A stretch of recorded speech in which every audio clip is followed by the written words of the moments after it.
unmute everyone so that we don't encounter difficulties during the presentation. We're very lucky to have a very special speaker today. We know him as our graduate here, South Ridge School, one of those we are very proud to point to as one of our products. And he has a degree from the University of the Philippines. He actually finished Bachelor of Arts in Psychology in UP. And later on, he taught in Paref Northfield School. Today, he serves as the chaplain of Paref Northfield School. Ladies and gentlemen, please welcome for our session today, Father Jose Paulo Luistro. Okay, thank you.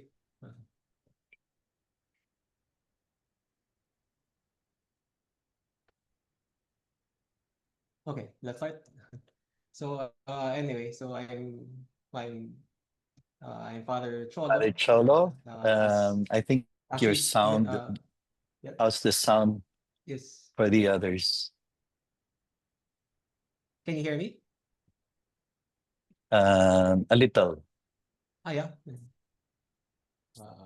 Should it be louder? Hello, hello.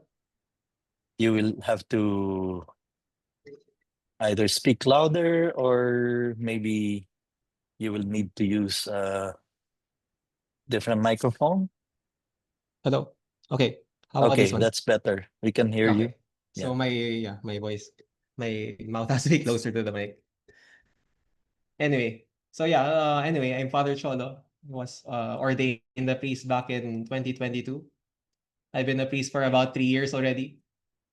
And well, the title is Faith versus Feeds, or how to compete with TikTok trends and temptations.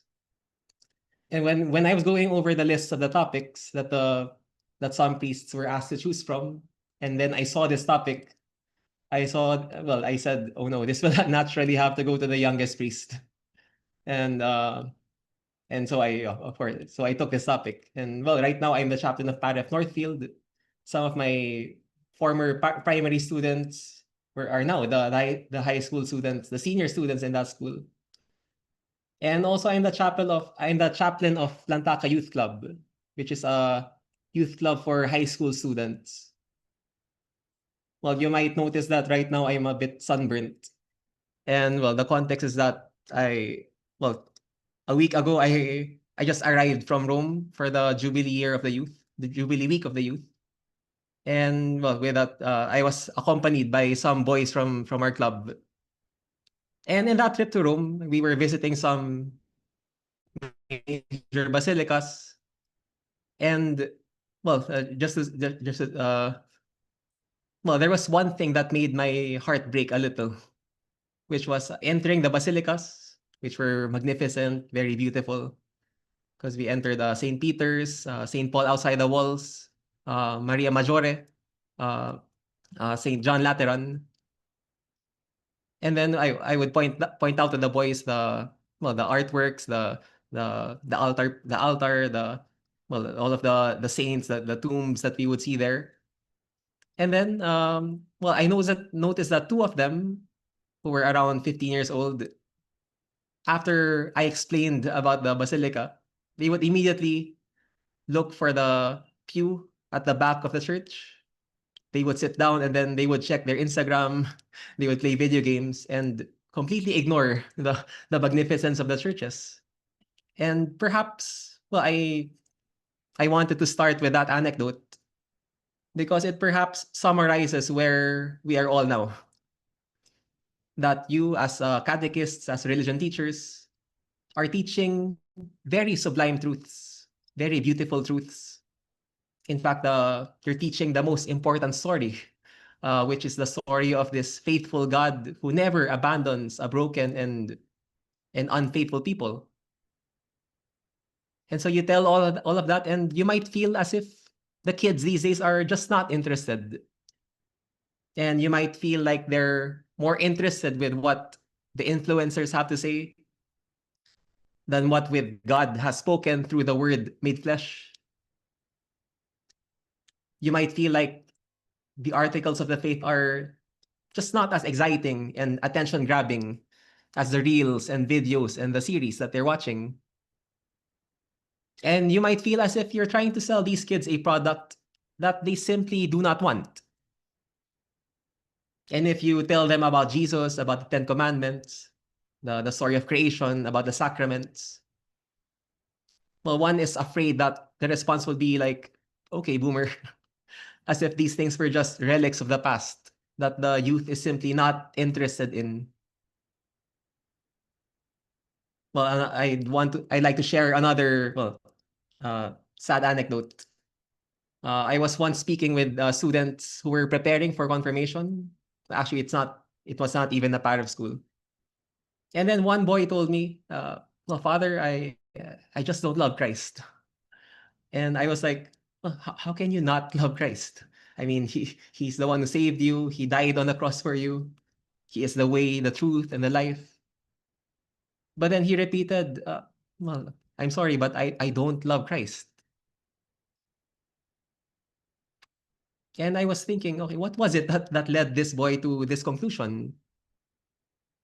Is it the pious Catholics whom he had bad experiences with?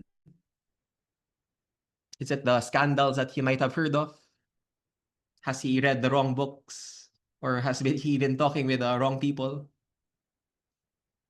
And what saddens me is that perhaps it was simple indifference. Because how can you love Christ when you have video games offering you entertainment, offering you a sense of mission, a sense of excitement when you play? How can you love Christ when there seem to be other more attractive quote unquote alternatives? And besides, how can you make room for Christ when one is bombarded with information, when one's external senses are constantly stimulated? Or how can one make room for Christ when one couldn't even make room for his sleep or for reading or make room for other persons? Well, I'd like to share this quote from John Paul II's document Catechesi Tradendae, wherein he talks about the importance of catechism. So in point 35, he raises this question: how are we to reveal Jesus Christ, God made man, to this multitude of children and young people?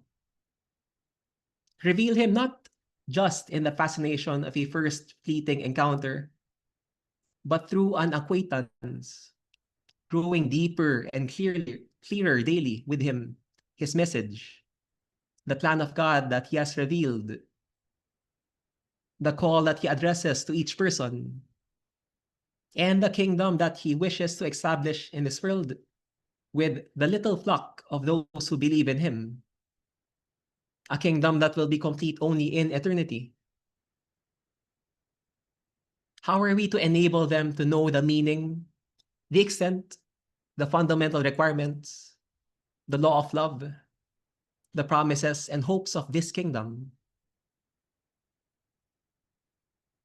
So that's point 35 of Catechesi Tradendae.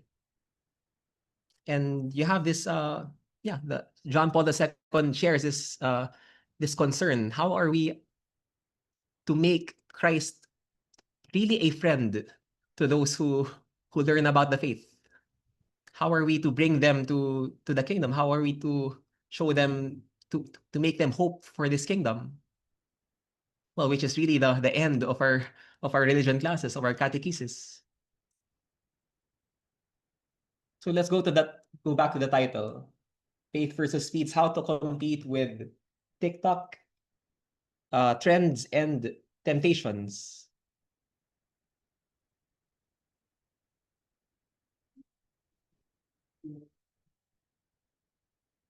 So let's just write those three T's: TikTok, trends, temptations.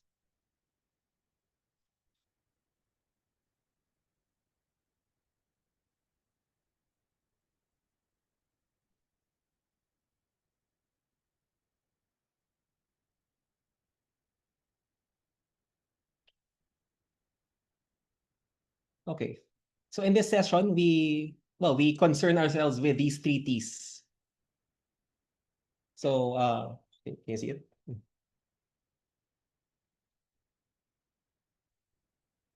Well, in this one question that we have is, well, in this age of influencers and celebrities, how do we present Jesus Christ not just in an attractive way, but in such a way that brings young people to a deeper relationship with him?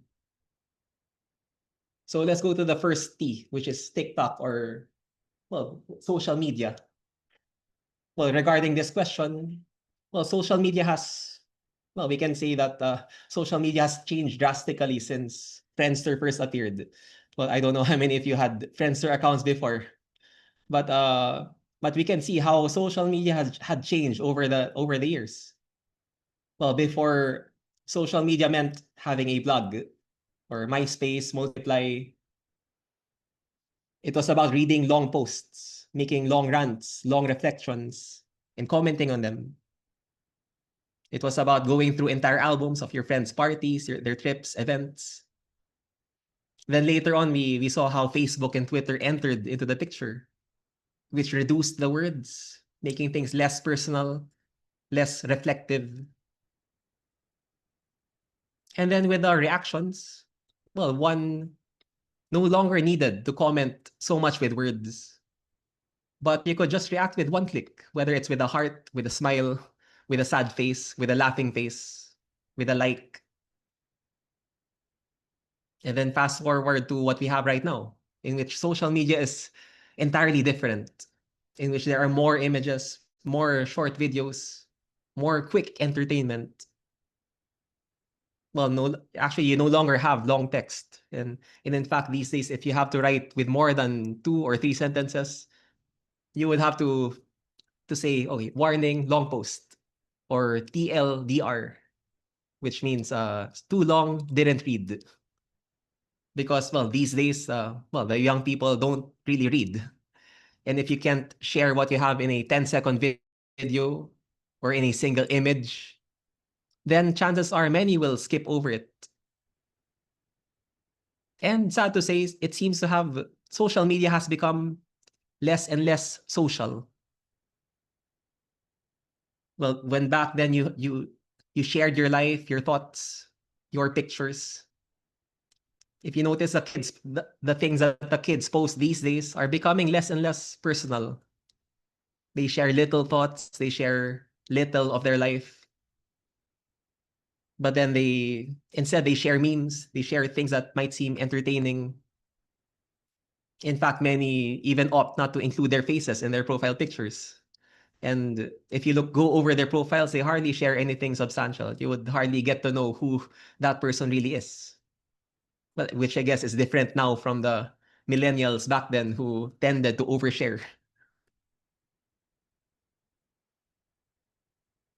Well, when I was looking for data about generation alpha and their social media use, well, I found this website by the Annie Casey Foundation Institute, which is a philanthropic foundation dedicated to building better futures for disadvantaged children in the US. And they collected findings from different studies about Generation Alpha and their social media use.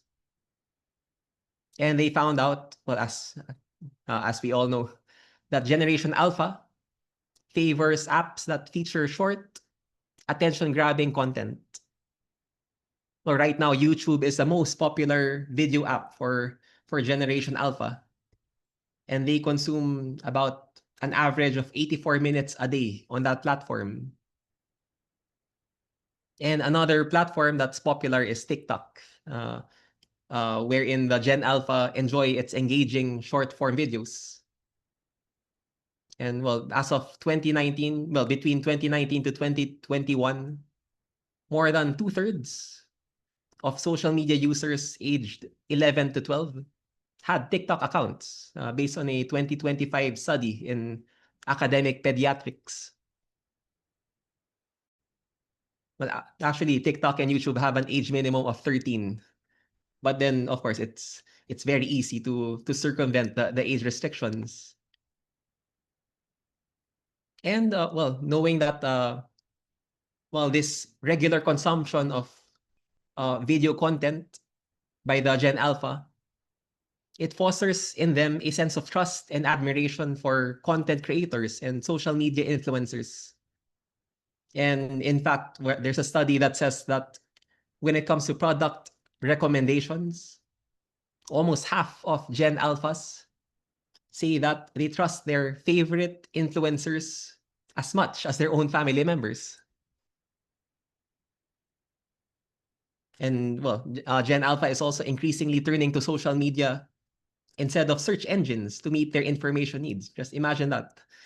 To before we would say you have to Google it. Right now they would search YouTube, they would search TikTok for the information that they need. Okay, so that first part, TikTok or social media. This presents a challenge for the faith, the way the kids these days consume social media. Because because in social media they spend a lot of time. They spend several hours on them. And if you think about the faith, well, in the faith, time is very important. The time that you spend in church, the time that you spend in prayer, the time that you spend in spiritual reading. And these days, the faith becomes a competitor for time because when you're in a 1 hour mass, that's 1 hour less of watching your reels, watching your videos, or uh, uh, or when you pray the rosary. Well, that's minutes taken away from being present there in social media. Aside from the time that faith requires, uh, social media becomes a challenge because our faith requires reflection. And how can you learn to reflect about the faith if or how can you learn to reflect about your uh, own life of prayer, about your own life of faith if you're constantly bombarded by stimuli when you can't sit still to enjoy silence? It's like yeah, it's difficult to sit still and to reflect for the kids these days, which perhaps the teachers here know very well. Another challenge is because well, today's influencers compete with those who should influence them, which are their parents, their teachers, their mentors, their chaplains. Okay, so definitely when it comes to the younger generation or generation alpha, well, social media is a big issue that we have to keep in mind, especially for us who want to hand over the faith to them. And then let's go to the second P, which is trends.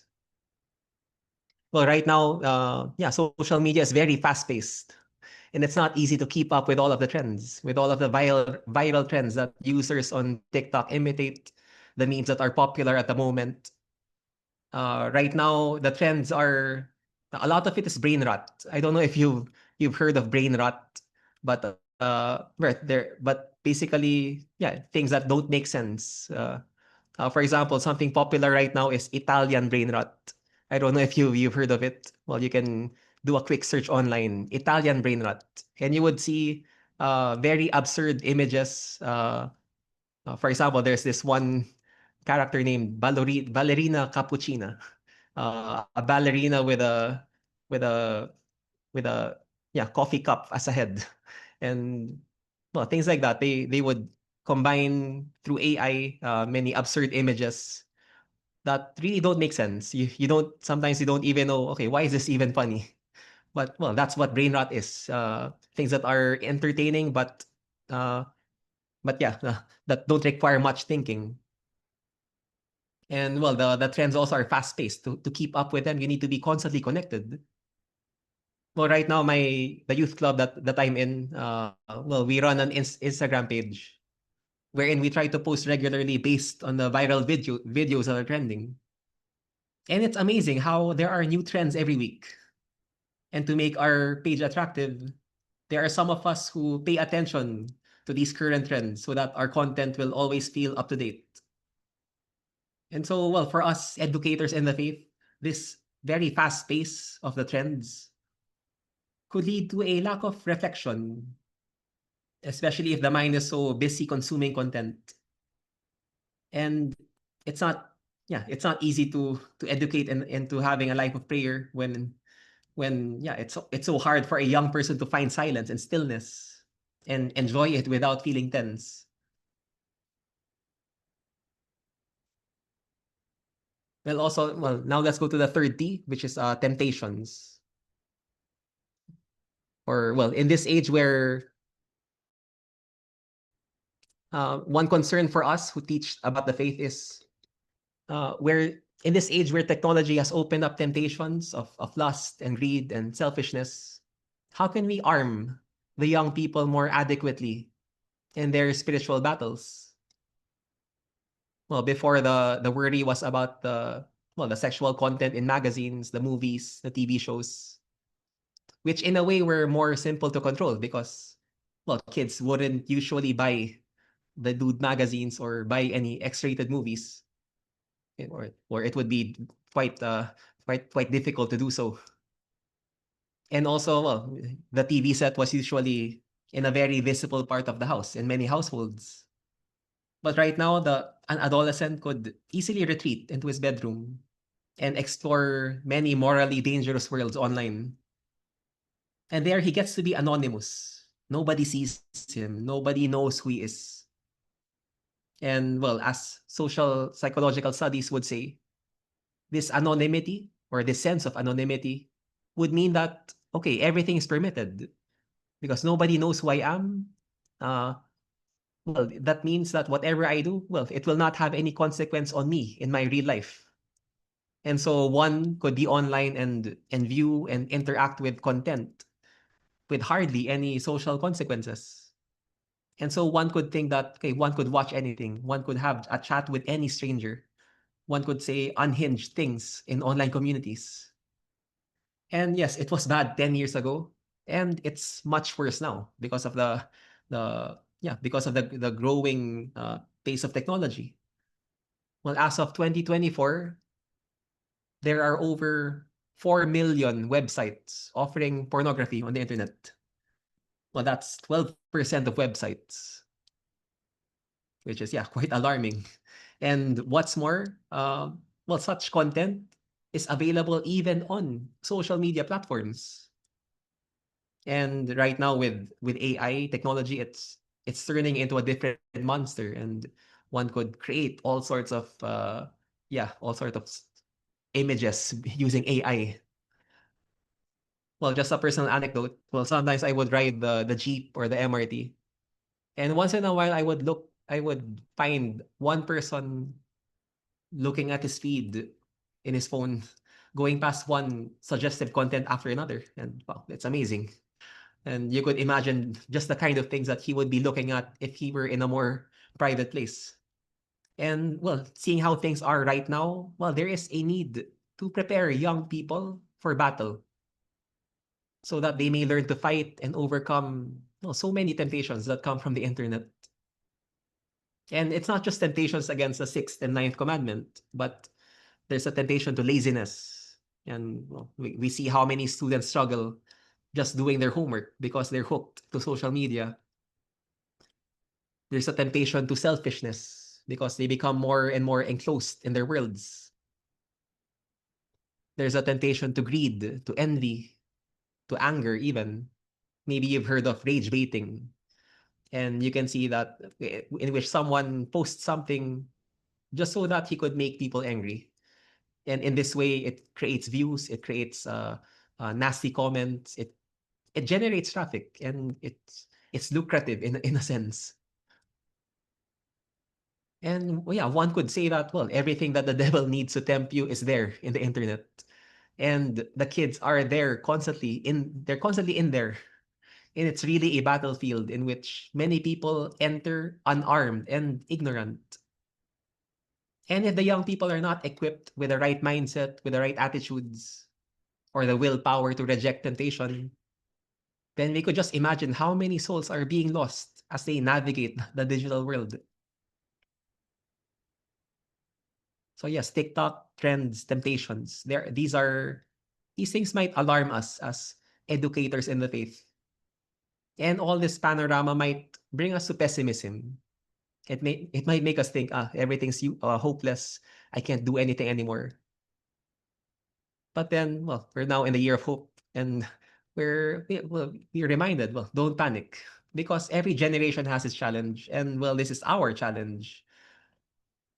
And yeah, maybe you remember that in the 90s, the parents were worried about MTV and magazines, and now we have social media. But then we are convinced that Christ continues to call many young people. We are convinced that the Holy Spirit has never stopped working, even within these platforms that we have mentioned. Well, I like to repeat some words of Pope Francis from his document Christus Vivit. Actually, when it comes to dealing with young people, it's a very nice document to review. Christus Vivit, or Christ lives. And in that chapter where entitled "You Are the Now of God," Pope Francis says in point 66, we adults can often be tempted to list all the problems and failings of today's young people. Perhaps some will find it praiseworthy that we seem so expert in discerning difficulties and dangers. But what would be the result of such an attitude? Greater distance, less closeness, less mutual assistance. And so the Pope is warning us, okay, you have all of these, you can see all of these problems, these failings. Okay, but well, careful, because it could lead you to distance yourself from them, to be less close with them, to to be less disposed to helping them. And then the Pope continues, point 67. Anyone called to be a parent, pastor, or guide to young people must have the farsightedness to appreciate the little flame that continues to burn, the fragile reed that is shaken but not broken, the ability to discern pathways where others only see walls, to recognize potential where others see only peril. That is how God the Father sees things. He knows how to cherish and nurture the seeds of goodness sown in the hearts of the young. Each young person's heart should be thus considered holy ground, a bearer of seeds of divine life, before which we must take off our shoes in order to draw near and enter more deeply into the mystery. So some things that that the Pope points out is, well, to appreciate those little flames that continues to burn. Okay, we might see all of these failings, these difficulties, but well, there's still that little hope. And the attitude is to, well, to see how God the Father sees things, not so much how we see things through our, I don't know, our largeness, to our pride, to our indignation. But no, okay, we might see these things as parents, as educators. But okay, but we ask, okay, how does God the Father see these young people? And from there, we will try to cherish and nourish, and nurture the seeds of goodness that are there in their hearts. And really, each person is a mystery. We don't know how God works in each one. And I think it's good to have that attitude that this person is a mystery. He might seem like a disaster, but God works in that person's heart. Okay, so now well, let's go to uh, some who, what, why, and how questions. So after having, seen this panorama, after having seen these problems among the Gen Alpha, uh, well, I would like to make use of some points by John Paul II's Catechesi Tradendae, so that we can be oriented in, regarding handing on the faith to the Gen Alpha. I write down that document because just so that we can see it.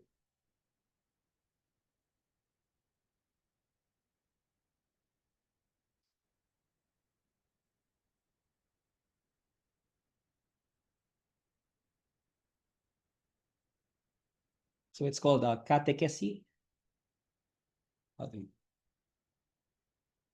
Yeah, Catechesi Tradendae, or by John Paul II, or handing on the yeah. Okay, first some who questions. Well, first, who is Gen Alpha? Um, yeah, as we yeah, basically Gen Alpha is made of people born between 2010 and 2025. So their parents are millennials and their older siblings are Gen Zs. And if we ask, okay, how are they in terms of faith? Well, based on a survey, a majority of 13-year-olds identify as Christian. That's in the US. And when they were asked which of the following religions or traditions or worldviews do you most identify with, 66 of respondents chose Christian, and 28% of them are identified as Catholic. So there, at least we see that there are still Christians in the world, at least in the US. And then a large majority of 13-year-olds profess personal belief in a higher power. So at least, they believe in some sort of divinity. And most say they believe. That's 82%, including nearly half who believe without a doubt. And actually, there are few of the 13-year-olds in the US who doubt the a higher person, a higher power existence more than they believe, which is 7%. And there are only 5% who say they don't believe at all. So there, at least we see some sparks of hope there. At least that's something that we can continue to work on. At least people still believe in a God in some way. Well, of course, the degree of importance of religion in among the 13-year-olds varies, and well, almost half actually believe that it's at least among the most important things in their life. Uh, Although, well, there are 30% who say that it's among the least important. And I just want to point out two trends that are worth noting. The research indicates that majority of the Gen Alpha will have had no connection with a church at all as a child, unless their parents facilitated that engagement from a young age. So there we see that, well, parents are still very important when it comes to when it comes to them, and when it comes to the faith. And then, well, secondly, Gen Alpha appears less compelled by institutional religion due to disillusionment with rigid structures, a lack of tolerance or diversity. Of course, we see that among the young people these days also. Okay, so having known who the Gen Alpha is, who they are. Okay, what is our task? And well, I'd like to go to the first point of Catechesi Tradendae, in which John Paul II says, the church has always considered catechesis one of her primary tasks.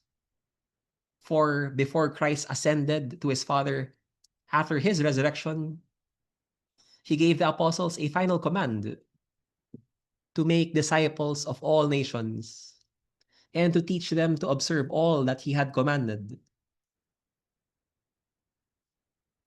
And so very soon the name of catechesis was given to the whole of efforts within the church to make disciples, to help people believe that Jesus is the Son of God. And the church has not ceased to devote her energy to do for this task. Uh, and so this is where we find ourselves in. that that we as people who have that responsibility to hand over the faith, well, we go back to that first command of to that command of our Lord to the disciples to make disciples of all the nations, to teach them to observe all that He has commanded. And so we receive all of this receive this mission of the disciples to really make to make followers of Christ where we are, especially right now in our current responsibility as teachers in the faith. And why is this task important? In point number 5 of Catechesi Tradendae, John Paul II says, in the first place, it is intended to stress that at the heart of catechesis, we find, in essence, a person, the person of Jesus of Nazareth, the only Son from the Father, full of grace and truth, who suffered and died for us, and who now, after rising, is living with us forever. And accordingly, the definitive aim of catechesis is to put people not only in touch with Christ, but in communion with Him, in intimacy with Him. Because only He can lead us to the love of the Father in the Spirit and make us share in the life of the Holy Trinity. So there in the way in our religion classes, in the way we teach the faith, we're not only teaching so that they can know facts, so that the students can pass exams, but it's good to keep in mind the finality that we want them to get to know Christ. We want to get them to follow Him. And yes, Jesus Christ is very important because He is perfect God, perfect man. He is our access to the communion of persons within the Blessed Trinity. And so if you have that access to the humanity of Christ, then you you have access to the three divine persons of the Blessed Trinity. And well, and again, and also it's important to get to know Christ because He is the one who fully reveals man to himself. Well, Gaudium et Spes 22, that document from the, the Second Vatican Council, said that the truth is that only in the mystery of the incarnate Word does the mystery of man take on light. And so, yes, we need to know Jesus Christ so that we can know who we are in our origin and our destiny. Well, that to be truly human beings, we have to first know Jesus Christ. And well, this brings us to the question of who are we? Well, we are evangelizers, not just teachers, not just people who receive an assignment, but evangelizers, bringing the gospel to our students. And so it's very important to consider that question: who am I? Uh, and well, the importance of the evangelizer is very um, yeah the evangelizer is very important because well, the witness of your life precedes the content that you teach. Well, right now the Gen Alpha can easily detect AI. They know what's fake from what's real. Well, in contrast, old people can't recognize fake AI photos. And similarly, the Gen Alpha have that detector, that interior detector, and they can tell if you're artificial or authentic. And they know immediately, that's so fake, that's ChatGPT.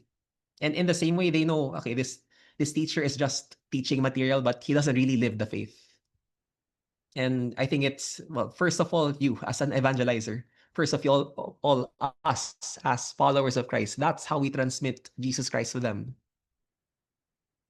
Well, let's go to point 76 of Catechesi Tradendae, in which John Paul II says, let us now consider the very persons of the evangelizers.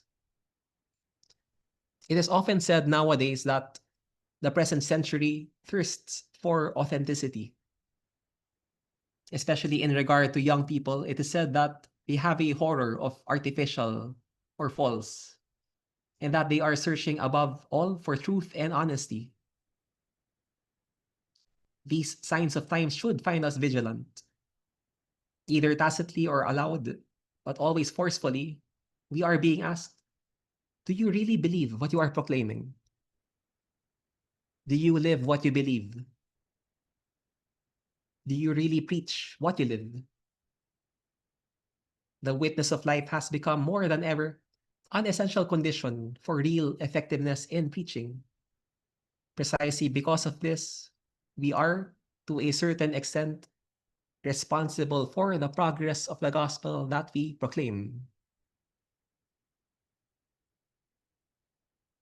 Well, um, in connection with this, Pope Paul VI had said back in 1974, modern man listens more willingly to witnesses than to teachers. And if he does listen to teachers, it is because they are witnesses. I'd like to repeat that because I think it's very important. Modern man listens more willingly to witnesses than to teachers. And if he does listen to teachers, it is because they are witnesses. And so this tells us who the religion teacher is, or who the catechist is, in which one cannot be content with just delivering content, but one has to pray about what he teaches, make the lessons pass through his heart in prayer. And in that way, the lessons will be authentic. And yeah, we cannot just say, it's just one more lesson. But no, you have a very important role, because the way you teach the faith will spell the difference as to whether the student will grow up to practice the faith or not. Well, I'd like to give a negative example. Well, there's a popular school there in Katipunan, which in which many of its graduates, you can tell that there's a lot of ignorance in the faith. And sadly, many of them end up losing the faith or living a distorted notion of it, perhaps because they have had teachers who did not live the faith authentically or teach the faith authentically. And that's, well, that could happen to us, to our students as well, if we do not live the faith well. Okay, so now let's go to the how question. Okay, how do we go about this task?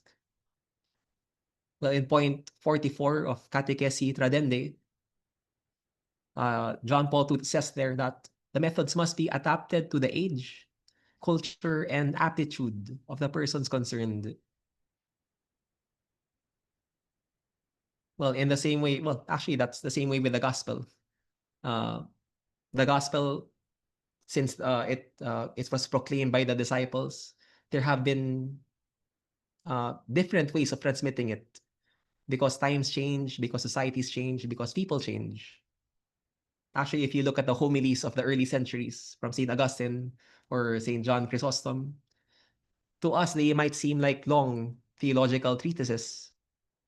But if we think about it, well, that's what the ordinary Christian listened to when he was in Sunday Mass. He would listen to these very works of these fathers of the church.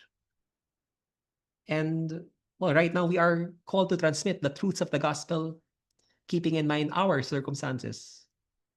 And so we have to think, okay, that the methods have to be adapted to the persons, to their culture, to their age, to their aptitude. Another point that John Paul II says there in Catechesi Tradendae, point 45. Our century is characterized by the mass media or means of social communication. And the first proclamation, catechesis, or the further deepening of the faith cannot do without these means. Well, we ourselves can say that our century is characterized by YouTube, by reels, by social media. And our evangelization cannot do without these means. Well, continuing the points of John Paul II, he says, when they are put at the service of the gospel, they are capable of increasing almost indefinitely the area in which the word of God is heard. They enable the good news to reach millions of people. And then he says that the church would feel guilty before the Lord if she did not utilize these powerful means that human skill is daily rendering more perfect. So yeah, we should feel guilty before the Lord if we did not make use of all of these wonderful means to make the gospel come alive, to transmit all of these truths of the faith.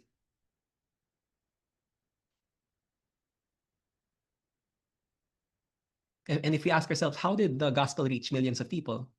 Well, first, it was through preaching, through the written word, and well, they made use of human language.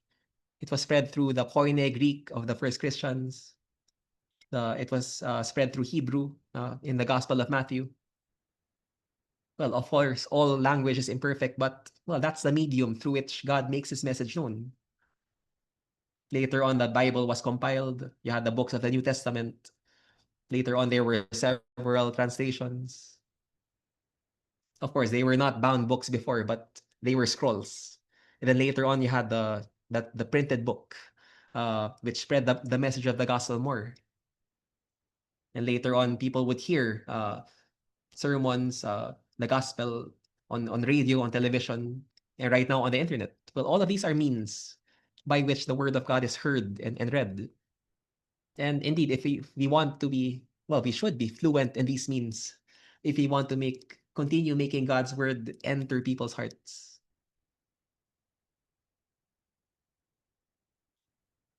And then, well, John Paul II says in that same point 45, nevertheless, the use of the means of social communication for evangelization presents a challenge. Through them, the evangelical message should reach vast numbers of people, but with the capacity of piercing the conscience of each individual, of implanting itself in his heart, as though he were the only person being addressed, with all of his most individual and personal qualities, and evoke an entirely personal adherence and commitment. And so there, John Paul II points out, okay, you have this means that spreads the gospel in a wide sense. But well, first, but very important is to take note of the person, of each person. So actually, in the gospel, you see how the characters receive the gospel person to person, one on one. For example, how Nicodemus in his dialogue with Jesus, in his conversation, that's how our Lord reached his heart most. Uh, well, the Samaritan woman, her encounter with Jesus by the well. Simon the Pharisee, well, how he encountered Christ along the way to Damascus. Well, that personal one-on-one transmission of the faith is still very important. So yeah, you teach the faith not just in the classroom to a mass of persons, but well, take into account your personal conversations, because you teach the faith not just in your lessons, but yeah, also in your dealings with the students. Actually, it's very something that's very interesting is, okay, who do you speak to? What do the students talk to you about after your lesson? Because it's there where the interesting questions come up. And of course, the students have many questions about the faith.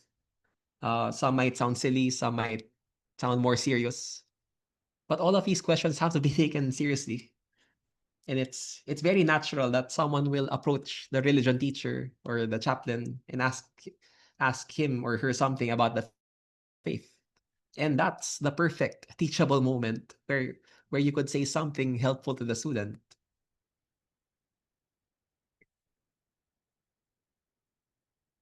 Okay, so right now, well, it's 3:50.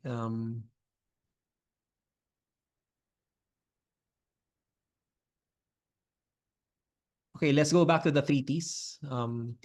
Trends. Sorry, TikTok trends and temptations. In the first question, okay, how do we present the faith as more attractive than TikTok, as more attractive than the things that they see in social media? Well, we can answer this by saying, well, that Christ presents something infinitely greater than TikTok and is therefore more attractive. Christ is always attractive because he fulfills the longings of the heart. If you look at the success of The Chosen, okay, if we ask why was it so popular, well, it was because it brought people face to face with Jesus. He was not a super lofty Jesus, someone too detached, nor a sanctimonious Jesus, but he was very human. And well, that series captured perfectly uh, captured very well his conversations, his humor, his attentiveness to persons. And so if you ask yourself, how can I compete with TikTok? Well, you present Christ, you present him in all of it, in all of his beauty, and really make him the influencer.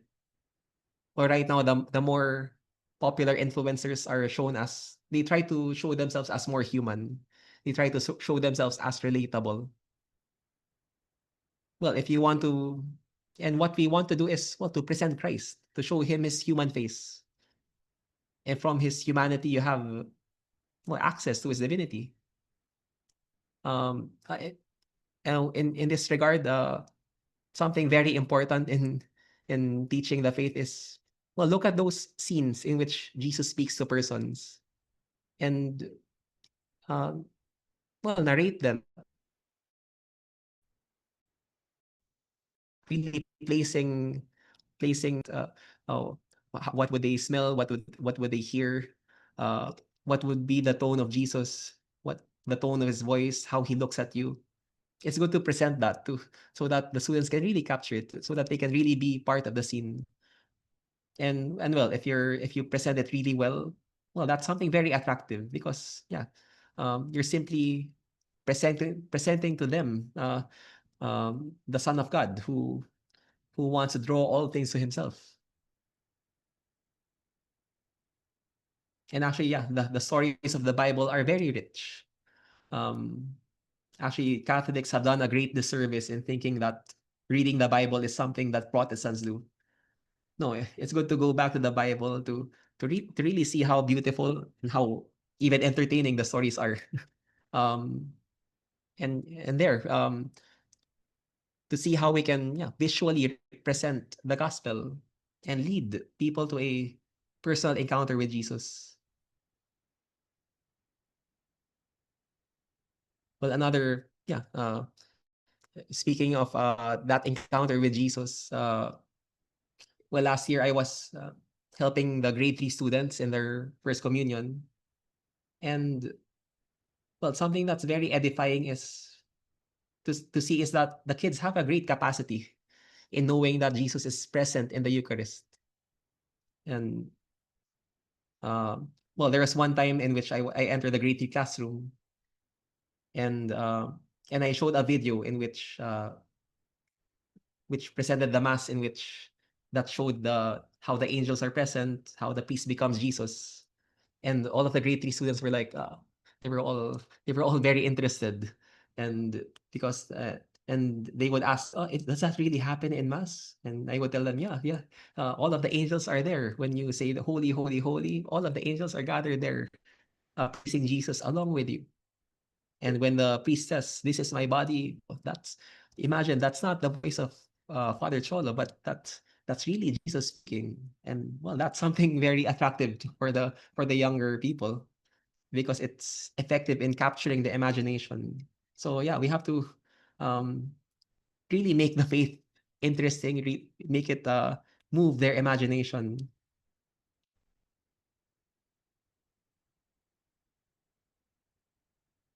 Okay, well, second is, okay, how do we present the faith in these very fast-paced times? Well, trends in which young people chase one trend after the other.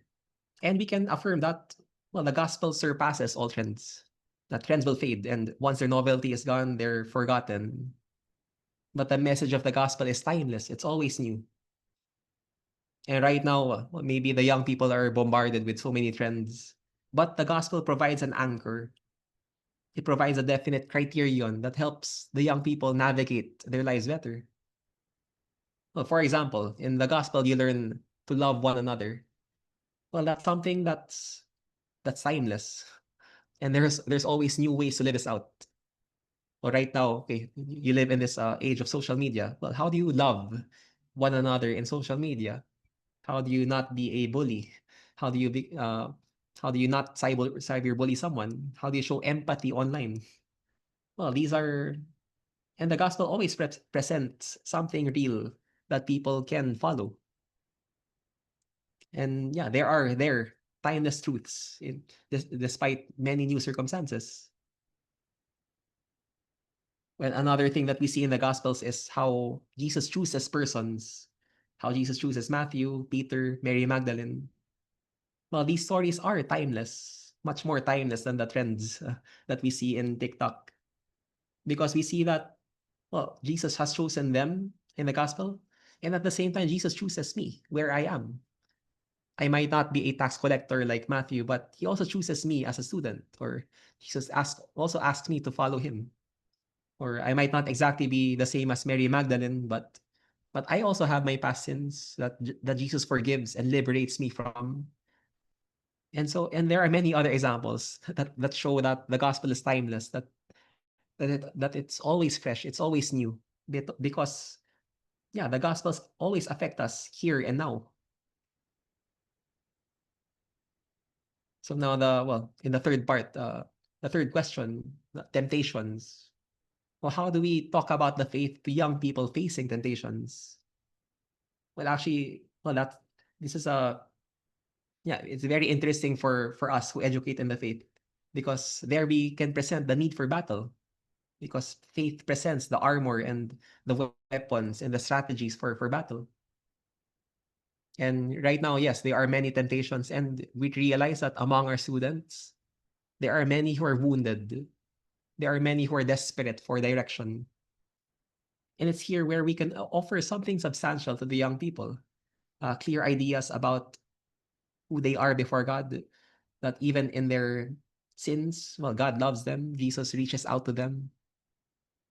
Clear ideas about Christian morality.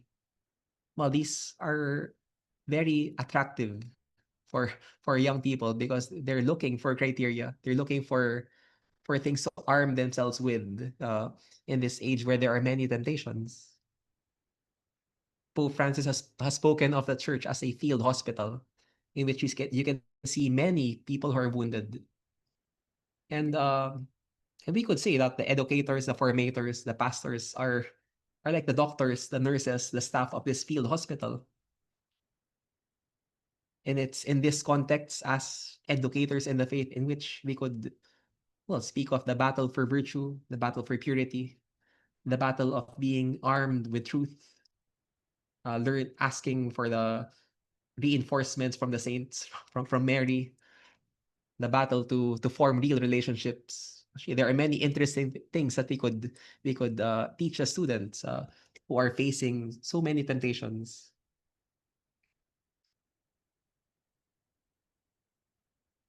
Well, I have, yeah, many things to say, but okay, I think we have to stop there. We have to end right now, and I'd like to end with these words from Pope Francis, which he said in October 2024 to the members of the movement of the educational commitment of Catholic Action. So he says, looking then to the upcoming Jubilee, a time for sowing hope, because we all have a vital need for hope, I would like to leave you one last piece of advice. Reserve special attention to children, teenagers, young people. We must look at them with confidence, empathy. I would like to say, with the outlook and heart of Jesus. They are the present and future of the world and of the church. We have the task, entirely educational, of accompanying them, supporting them, encouraging them, and by our witness of showing them the good path that leads to being fratelli tutti, all brothers. And then he ends by saying, "Those who love, educate.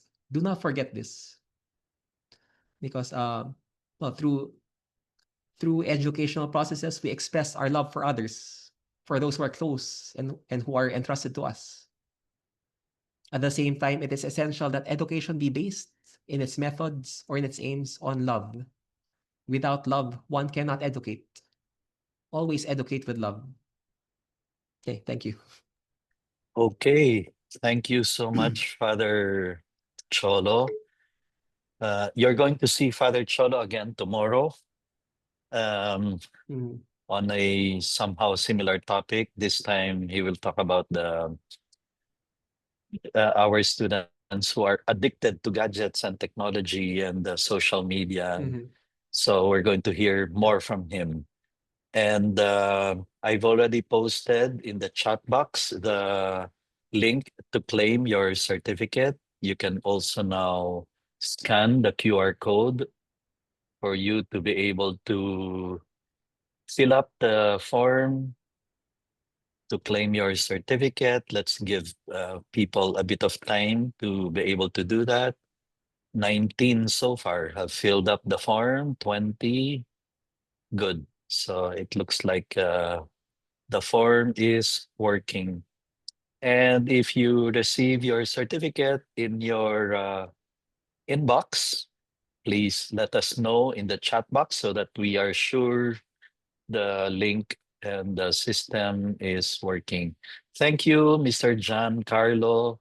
He received his certificate. Okay, thank you so much, everyone.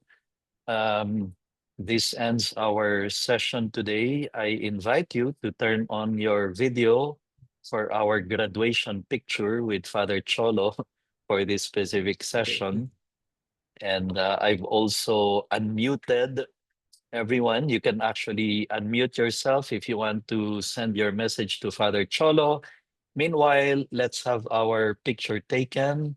Please look at the camera with your biggest, widest, sweetest, holiest smile. In three, two, and one. Page two. In three, two, and one. In page three, three, two, and one. And finally, page four, three, two, and one. Okay. Thank you so much, everyone. You can unmute Thank you, yourself Father if you want to. Cholo. Thank Thank you, you, Father Sir Matt. Cholo. Thank Thank you, you. Father.